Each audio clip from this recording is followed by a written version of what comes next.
Hey everyone, back for another deck tech.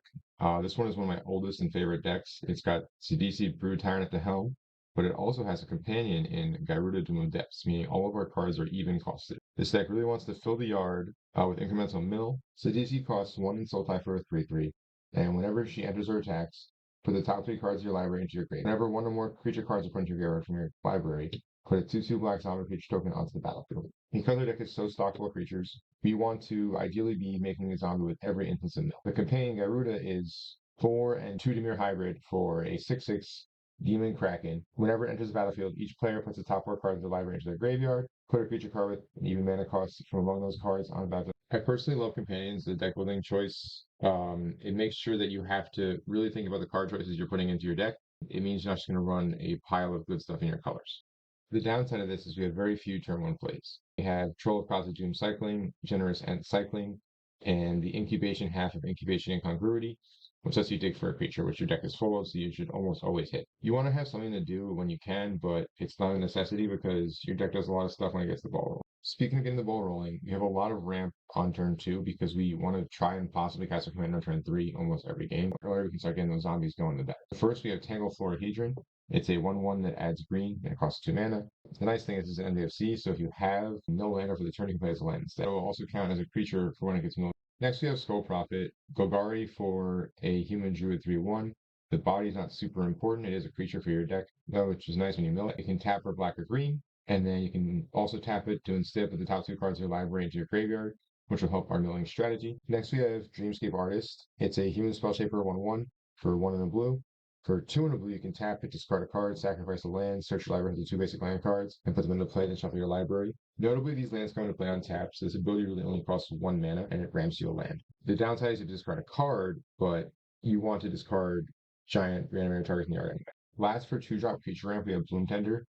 Bloom Tender is nice because it lets you play your commander on 3, but then once you have your commander in play, it adds 3 mana, which is a huge amount of ramping for a 2-drop. This card is amazing for 3-color plus commanders and probably should go in almost every deck that has one. Next, we have our spell-based ramp. 3 visits, Farseek, and Nature's Lord should go in basically every green deck. Lastly, we have Malevolent Rumble. Modern Horizons 3 All-Star common card. Digs 4, so you almost always hit a creature for your zombies. You get a 0/1 Eldrazi spawn token that can then be sacrificed for 1 mana, effectively ramping it. Life from the Loam is amazing in any graveyard strategy. It recurs your lands back. Now some other creatures, which is the bulk of this deck. First off, you have Golgari Thug.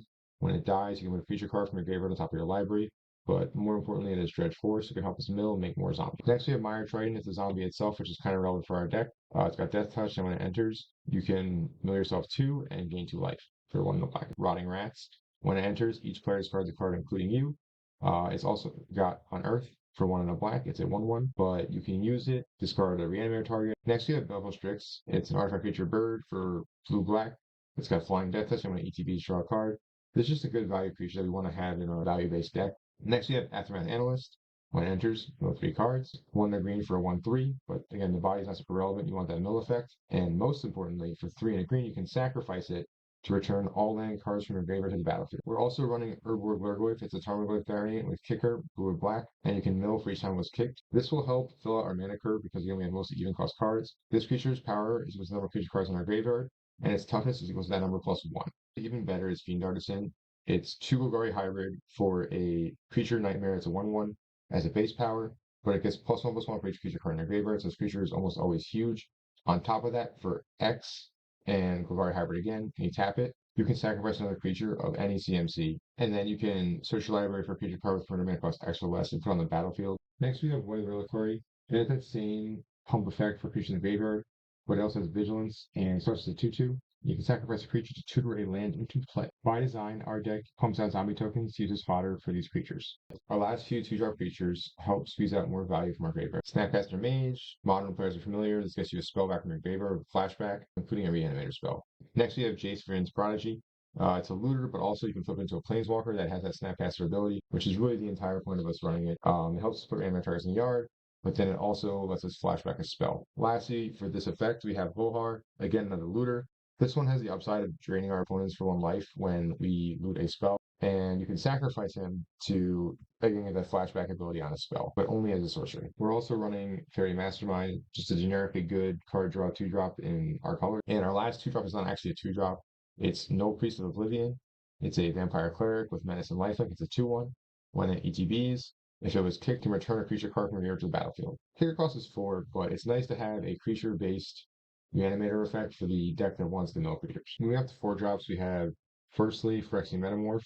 Just a clone effect. It's great to clone Gyruda to get another trigger for more mill, for more zombies, for more value targets. We also have Visage Bandit, which you can plot to effectively make it a 3-drop as well. And it's just that clone effect again. We have a lot of ETBs in our deck that we really want to abuse, and these 2 cards help us do that. Our best ETB abuser is Thassa's Deep Dwelling. It's an indestructible legendary enchantment god. You can tap another creature for 3 and a blue, but the more relevant line of text, each of our end steps, we get to exile to one other creature and return to the battlefield, including maybe Gyruda for another reanimate trigger every single turn. Next, we have Blossoming Tortoise, 2 and 2 green for 3/3 that when it enters or attacks, you can mill 3 cards and return a land card from your graveyard to the battlefield tapped. And the second ability reduces the cost of activated abilities and land control.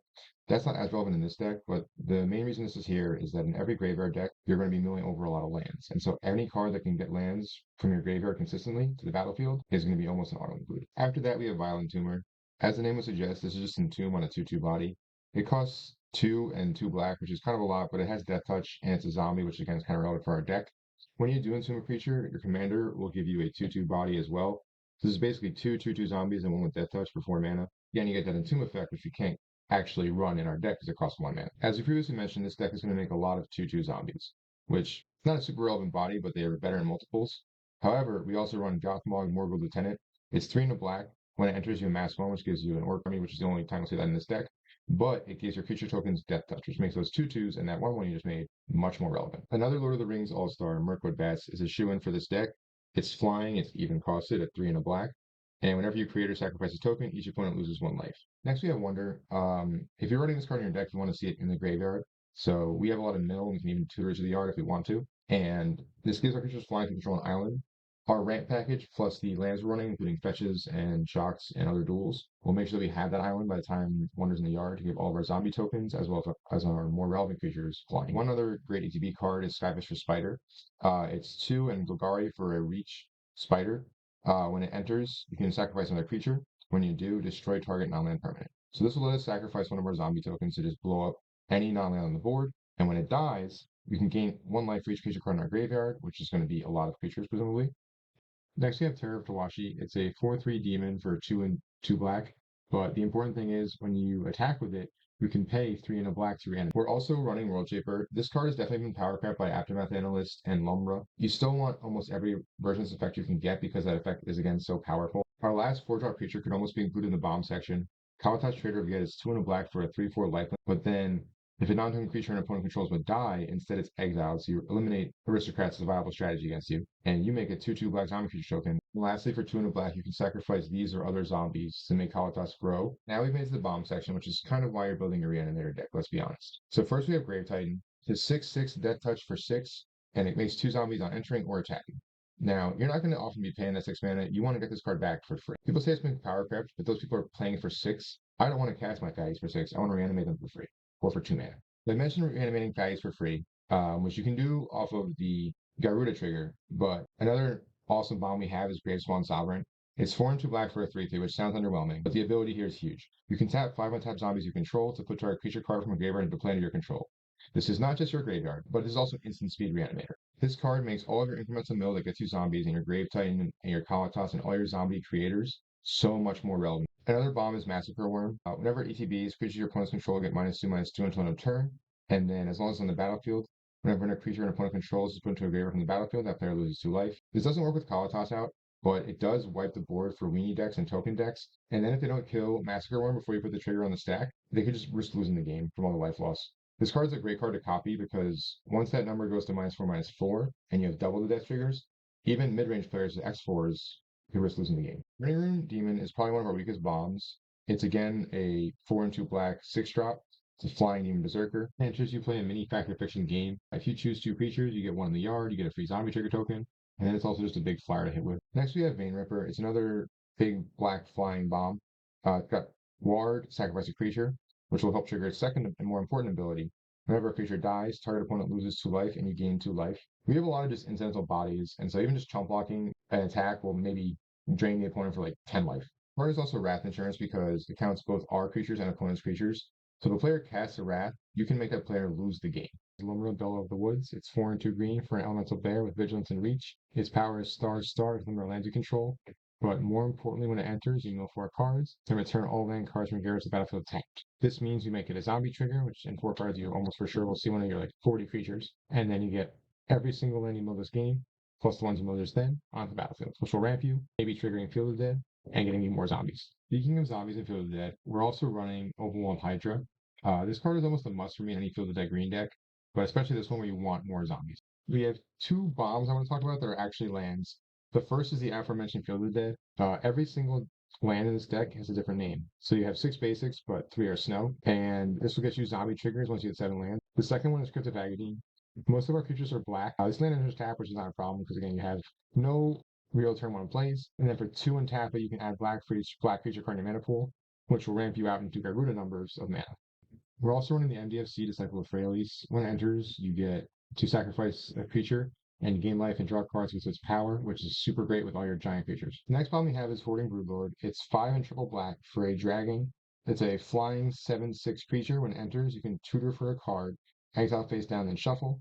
For as long as it remains exiled, you can play it, and spells you cast from exile have Convoke. This is our only get a spell into exile effect, but the Convoke is huge because we're making so many zombies, which are also black zombies. Notably, so you can cast this for actual free if you can't reanimate it or flip it into play with Gyruda. We also have the often hated Craterhoof Behemoth. You guys know what this card does. I don't have to explain it. I like winning, and I like games that end. Sue me. Many modern players have probably sat across from the table facing an Archon of Cruelty, and now you can give Commander players that same experience.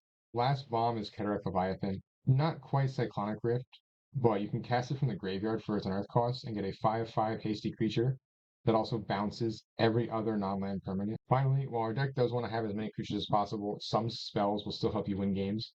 So Flare of Malice is a free removal spell that hits all your opponents. You have plenty of black creatures to sacrifice, and it's often worth sacrificing a 2-drop to knock out the biggest thing on each opponent's board. In a similar vein, Deadly Rollick is free if you control your commander, and Sidisi as a commander itself is not that threatening, so you'll often keep it around. It's a great card, don't get me wrong, but there's usually bigger threats to the table to remove. So it sticks around, enabling your free removal spell. Next, we have Mana Drain. This lets you ramp into Gyruda. Mana, just paying the 3 for the companion cost, and then separately, it's an amazing counter. As we hit Drown in the Lock, because Gyruda mills our opponents for 4, this card will often be a split card that's counterspell or destroy target creature. You have Urtai Resurrected. If the creature tends to play out more as a spell, it again is that counter target spell ability, but also can counter activate ability to trigger abilities, and you can also destroy creatures or planeswalkers. Stitch Together is a double black reanimate spell if you have Threshold, which you almost always should. Persist gets you only a non-legend back, so you can't get your commander or companion, but you get just about everything else. Restart Sequence, if you attack your commander, is again 2 mana reanimate, and if not, it's 4 mana reanimate, which is not too bad. Rise of the Witch King makes each player sacrifice a creature, and if you sacrifice a creature this way, you can return any permanent, in this case a creature, back to the battlefield. Return is the best one we have because it's 4 mana to reanimate a creature. It also has flashback, sacrifice 3 creatures, of which we should have plenty of zombies hanging around to cast it for free. So this is 2 uses, and the second one is free. If you mill it, it's still free. We don't have a lot of spell spots dedicated to Reanimator, only 5, but we do have 2 lands that help reanimate. We're also ramping a lot, so we can just naturally cast our big bombs, and then we really don't want to have too many spells in the deck at all because of our commander. That's why 2 of our reanimate effects and also our companion will help us reanimate as well in creature form. Volume Secrets is an instant speed tutor for a black card with CMC less than the number of creature cards in your graveyard, which should be a lot. Once you hit 8, it's your entire deck. Cyclonic Rift is just an amazing card. You probably should run it, and it's conveniently even costed, even though we're casting it for 7. And then lastly, we have Extinction Event. This is probably the best spell in our deck because it's a one-sided board wipe. You get to choose odd or even, but realistically just odd. Exile each creature with the mana cost of the chosen value. This will not hit your creatures at all, nor will hit your tokens. So this is only going to affect your opponents for 4 mana. It's almost a one-sided rat. Because we have so much land recursion, a lot of our lands function as spells. The best 2 are Tomb Fortress and Port of Carpel. They're functionally similar. You pay mana into them, and you mill 4 cards, and return a creature card from your graveyard to the battlefield. These cards are just both auto-includes in any Dimir deck, especially Reanimate. We have all 3 channel lands from Kamigawa Neon Dynasty. These function as spells, and you basically have 2 commanders, so you have 2 legendary creatures to reduce their cost.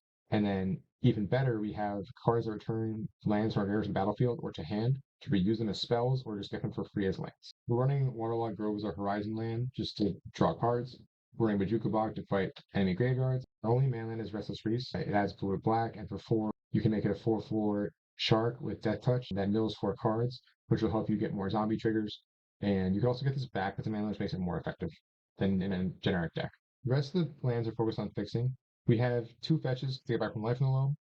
They're both the blue ones, Blue to Delta, Misty Rainforest, to make sure we can have that island per wonder. We have 6 basics, as previously mentioned. You want to have some basics in every deck, but this is a field of the deck, so every single land is a different name. So 3 are snow, 3 are regular. We have Urza's Cave, it can be any land we want it to be. And the rest is your typical command tower, reflecting pool, shocks, and trial mana base, including our surveillance as well.